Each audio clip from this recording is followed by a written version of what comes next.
out there to distract you from what's really going on. Try to weed through the crap and find out exactly what we need to know, how to figure things out, and how to prepare for what's coming, or how it's coming, or how to deflect it, or to even prevent collectively what's coming, right? Okay, so let's go into some headlines here. Toronto real estate inventory soars, one of the weakest months ever.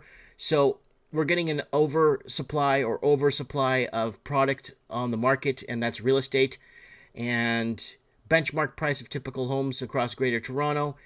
And annual growth was just positive last month. It may be a little confusing at first to see a larger monthly increase, but a return to negative annual growth in April 2023.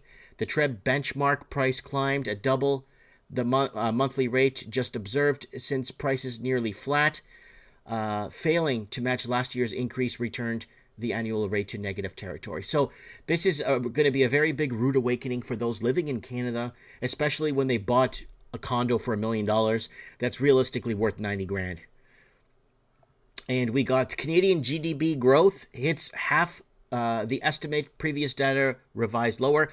Canada's GDP growth is down because Canada's economy is tied to real estate.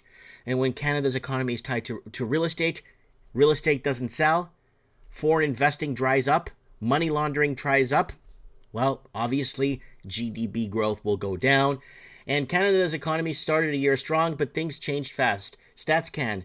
Real gross domestic product GDP growth came in slower than expected in February. Today's data also included a downward version for January and a preliminary estimate for flat growth. So there it is right there. And the GDP growth is hitting a wall.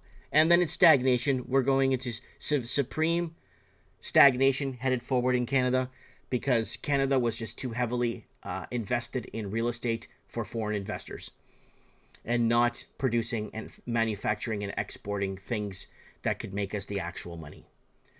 And also in Canada, Trudeau government keeps moving goalposts on climate targets. Yeah, let's move on from that. This is just a... And the Alberta Roundup. Calgary wants voting for non-citizens. Today, Alberta Roundup.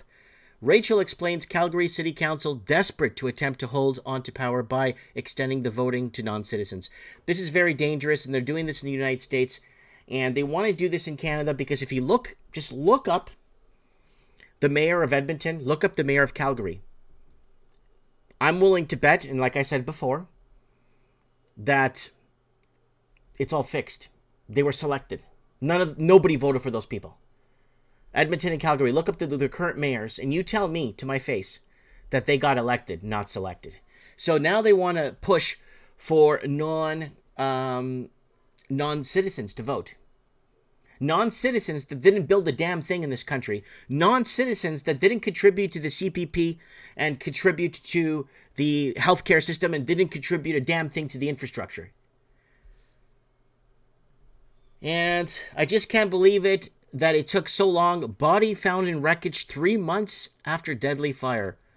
So a man accused of arson is expected to be charged with manslaughter after a body was discovered in the burned building late last month. So several months after the building burned to the ground, I guess no one checked it, and they found the missing person that's been missing for months was dead in the house. That's how slow things are rolling in Canada. Our prayers go out to the family. And thousands of Canada's rail workers have a strike mandate. What happens now?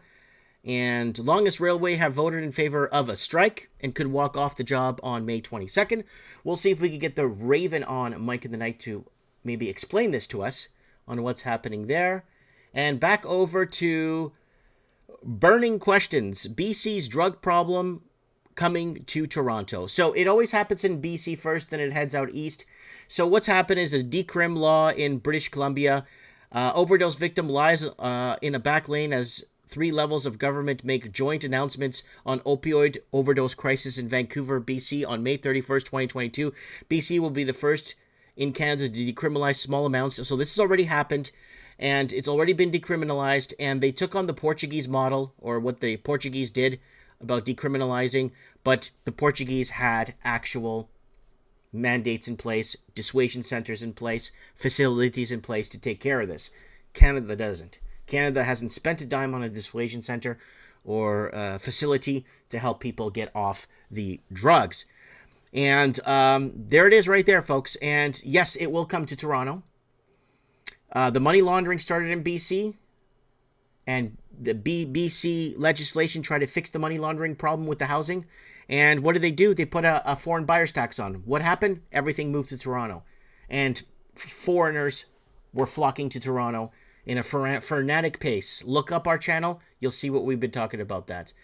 And over on Natural News, Canadian health authorities asked Pfizer to provide information about DNA fragments in the C19, the Charlie 19 vaccination. So, Canadian drug regulator pressed Pfizer for data about the size of DNA fragments in the C19 vaccine amid concerns about genomic integration after finding out the company withheld information about the jab's DNA sequence. So what does this mean? Well, one, I made a video back in 2019 actually talking about the whole mRNA. The 2018 video, how they're hijacking our children to fill out those cards that they have to if they want to attend school in Canada. That's what the video was about back in 2018. And we were talking about this mRNA and what was happening. Now, Canada now is pressing for, wait. We were told something, now we're not. We were promised something, now we're being lied to. So, there it is right there, folks. You know why we got suspended from every platform multiple times and why you can't say anything. Well, there it is right there. And this is now, let me tell you the angle they're pulling on this. Let me tell you what I think the angle is on this.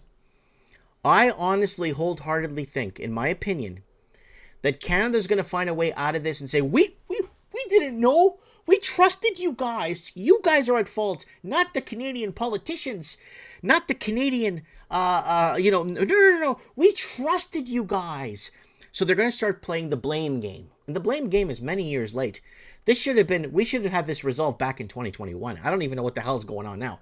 But now I think the blame game is going to come out in Australia, New Zealand, Canada, the UK, parts of America. The blame game is going to be like, and Canada and its administration will do anything to get off the hook of this. Because they've been creating every distraction humanly possible here in Canada to renege on the accountability, to make the accountability disappear. They'll do whatever they can. They'll burn the world to the ground if they have to not take accountability.